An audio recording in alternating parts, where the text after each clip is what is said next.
Miata.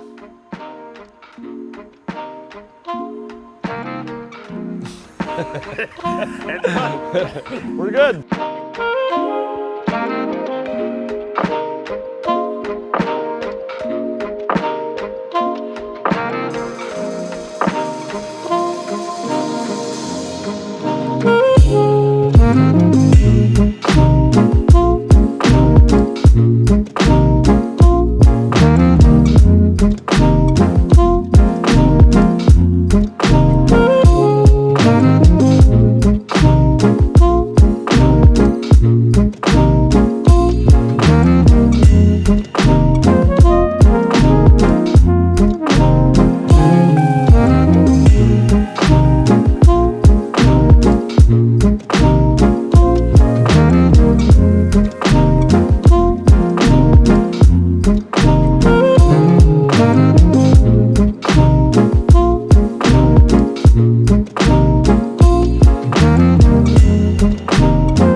Miata. So those who don't know me might not realize I don't care much for Miatas. But there are probably 5 or 6 over the course of the many Miatas that I've built over the years that I really like. And maybe like is strong. There are acceptable Miatas. Where the hell was I? Talking about how you hate Miatas. So I'm not really much of a fan, okay? So over the course of time, there have been probably 5 or 6 Miatas that are acceptable to me. And it's because I'm a big hipster and I like cars that are difficult to make fast. And these cars are really kind of easy to make fast if you make a bunch of horsepower. They drive like Cadillacs on track. You can do a lot of dumb things and get yourself out of trouble. They can be really fast. So our customer Peter, who has the pace car Supras and a number of other race cars and things like that. He's an old school race guy. He's been racing for years and years and years. He has a ton of Miatas. I don't know, maybe a dozen or so that are built out in different ways.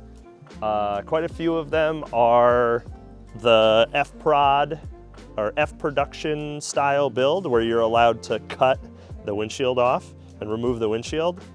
I'm not a fan of that aesthetically, but apparently with aerodynamics it helps. I don't know if it's quantifiable. This is just what they do in F-Prod, okay? So they cut the windshield off, they strip out any unnecessary weight, minimal cage, friggin' stink bug, get out of here, dude. So minimal cage, whatever's required for the rule set. These cars are like maybe 1,950 pounds without a driver. So extremely light, very minimalistic. They are allowed to run like a composite wide body. So the car is wide body, molded in. Car runs 15 by 11 inch wheels, 275 R7 Hoosiers. Normally this type of build would be built to a rule set. As far as the chassis and setup and all that stuff is, yeah, it's built to a rule set. But he has a bunch of those cars that are built to those rule sets with legal motors and this and that. He wanted kind of an F-Prod super car that had a bunch of horsepower that he could use at the track to just beat up on, you know, modern body Porsche, 3RSs, 2RSs, Corvettes, S550 Mustangs, you know, the modern fast stuff that's OEM, fast out of the box, that sort of thing. So he brought the car to us kind of in an unfinished state, which you're gonna realize is like kind of a pattern here, okay? A lot of cars come here undone or half done, and we get them back on track. But so he brought us the car, and it kind of had a motor loosely hung in it, and he said, I want to beat up on Corvettes and Porsches at his local club track is Palmer Motorsports in Massachusetts. So he really likes Palmer. He goes there as a member. He goes there for open track days, things like that. And he just wanted to be able to have something that was easy and light and simple that he could get on and off the trailer really quick and go and have a bunch of fun, but beat up on the higher horsepower cars reliably. So I said, okay, yeah, we can do that. step number one, always with everything, is Haltech. We've Halteched all of his other cars. He's definitely on the sauce. Yeah, so basically it was build out the car in a way that is reliable and simple, using the F-Prod body, make it fast. So let's get into the bits. Oh, my back. This thing's really low. Like, this thing's really small. Anyway. If you know Miatas, you know it's probably not supposed to look like that. I'll walk you through it. This is a mystery rod and piston motor. Forged rod, forged piston, probably 8.5 to 1. I don't know. Somebody else built it, somebody who was supposed to do the car a million years ago. Then it sat in Peter's barn, which we'll talk about the barn at some point, but it sat in the barn and collected dust, and then eventually came to us. It's very much different than what he may have anticipated. And I mean, I'll just say flat out, like, the car is fast as hell. So it's under 2,000 pounds and about 400 wheel horsepower right now with the turbo setup and fuel that we're running. So let's walk you through it. Those with a keen eye, let's start with the flat top JDM intake manifold. In Japan, they had a slightly larger plenum volume, non-VIX, VIX being the variable intake control system, whatever, that changed the plenum volume by moving some butterflies in the manifold. So it was a non-VIX, large volume plenum. We like those kind of across the board. All motor, I mean, it's a Miata, but anyway, we like them all motor or turbocharged. So JDM flat top intake manifold, he had one still left over in the box, brand new. He's kind of a hoarder, so he's kind of like me, where we like to, like, you know, hoard up the stuff and eventually then build a car for the stuff that we hoarded. You'll notice that it's a V-mount. We really like V-mounts on track-driven turbo cars because you have fresh air coming into every core. So every core has prioritized fresh air from the oil cooler that's integrated into the V-mount. This is a custom intercooler that I built. Evan did the charge plumbing and intake manifold, or excuse me, the charge plumbing and intake for the turbo. Initially, this started on a 2871R Garrett. That CHRA center section fried immediately, typical Garrett problems. So we have switched to a Borg-Warner EFR 6758 that is internally gated, but due to space constraints, we had to make a custom gate mount. T2 inlet with a 64 AR hot side-ish, I don't remember, 64, 63, something. So we switched that out and started to make some decent power. The car is on E85, it's full flex. So this was actually the first car that I approached Peter and was like, hey, have you considered ethanol? You know, have you considered E85? Because it's cheaper than race gas and there are some cooling effects that you get. Although you get the detonation protection and the pre-ignition protection and the stability of race gas, you also pick up some cooling over race gas. Now, methanol and alcohol-based fuels and stuff, you're gonna pick up that thermal benefit as well. But I said you can get pump E85. It doesn't really matter what you squirt into the tank. You're gonna have a range of detonation protection. So we set it up on pump gas and set it up on E85, and we can interpolate the fuel mixture between, and it'll make anywhere between 300 and 450 horsepower. Perfect. He was like, okay, I'm with it. Let's do flex fuel. This started a rabbit hole. Now every single one of his cars is on flex fuel, which is awesome because it's good fuel. It's magic juice. We like it. Again, you're gonna see a pattern here. Radium fuel system as much as we can use. Now we purchase their components and we install them in a way that fits our needs, but we really like their stuff. So we use their stainless steel mesh filter assembly, which is good for ethanol. We use the radium billet fuel rail, radium on rail, so rail mounted fuel pressure regulator. We almost always do a redundancy system where we have a gauge in the bay so that we can set it while we're watching it. And then usually we have a fuel pressure temp that gets ported in. He doesn't have that on this car, he has it on the Supra, which we'll talk about. Standard procedure with Miatas. especially cars that are making power. Rerouting the coolant, absolutely critical. There's a couple of companies that make, quite a few probably now, that make coolant reroute kits. This is a Super Miata kit, kind of same between the Super Miata kit or the Flying Miata kit or Goodwin or whoever. So it's between these or the Flying Miata kits. Rerouting the coolant from the back of the motor, because these motors were set up initially set up to be front-wheel drive motors, so the coolant flow isn't super good. Cylinders 3 and 4 get super hot.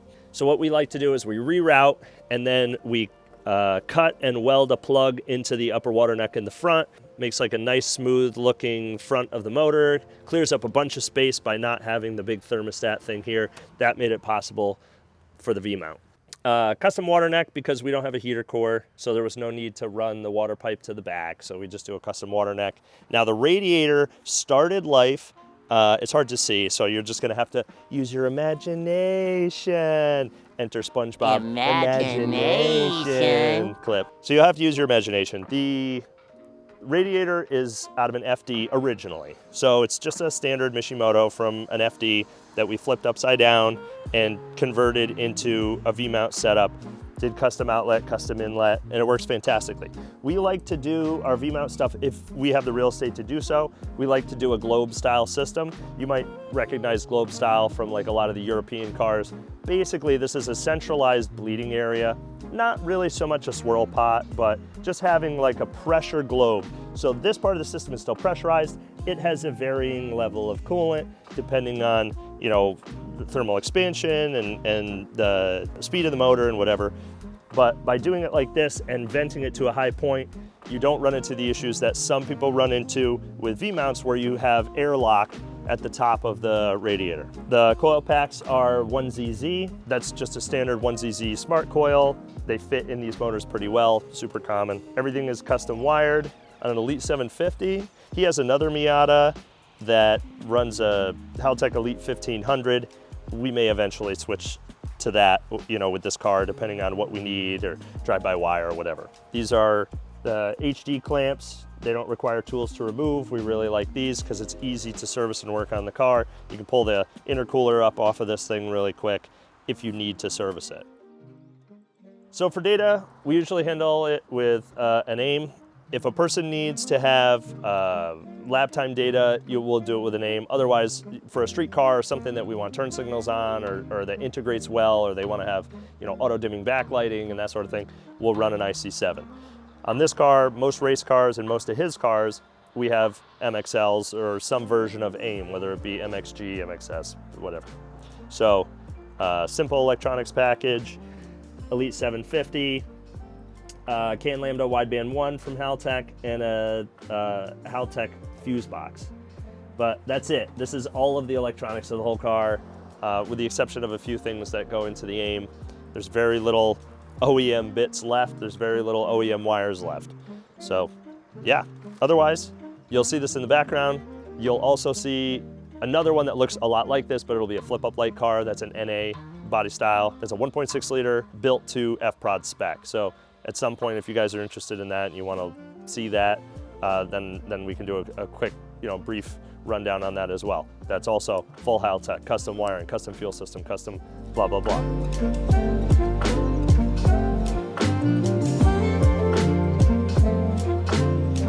So I like to, if it fits, it sits in all these cars. I don't fit in Miatas, I don't fit in S2000s, I don't fit in Lotuses, but I seem to be tuning these stupid things all the time and trying to drive them all the time. So in order to get in this car, these doors, although they work, it's pointless. So you swing up and over, and yeah, you put footprints on the seat. That's just how it goes. And then you can't fit with the steering wheel in. So this is why I don't like Herkies. Ugh, get my old ass down in here. So I can't go in through the thing. I have to turn sideways. Okay, and now I'm down in it.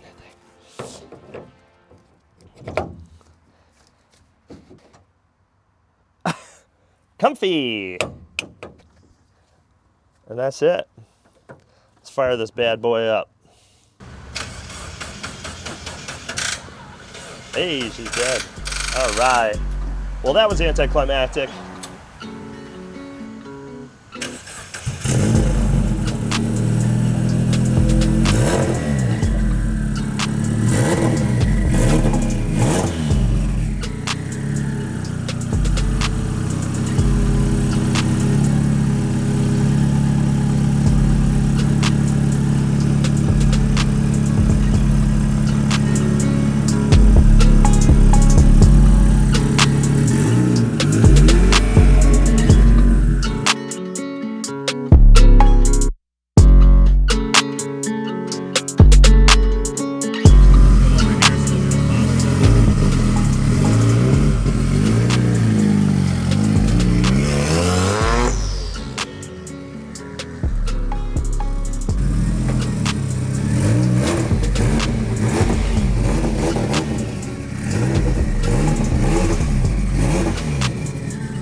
driver-friendly, straightforward car. Turn the key and it runs. That's it. But yeah.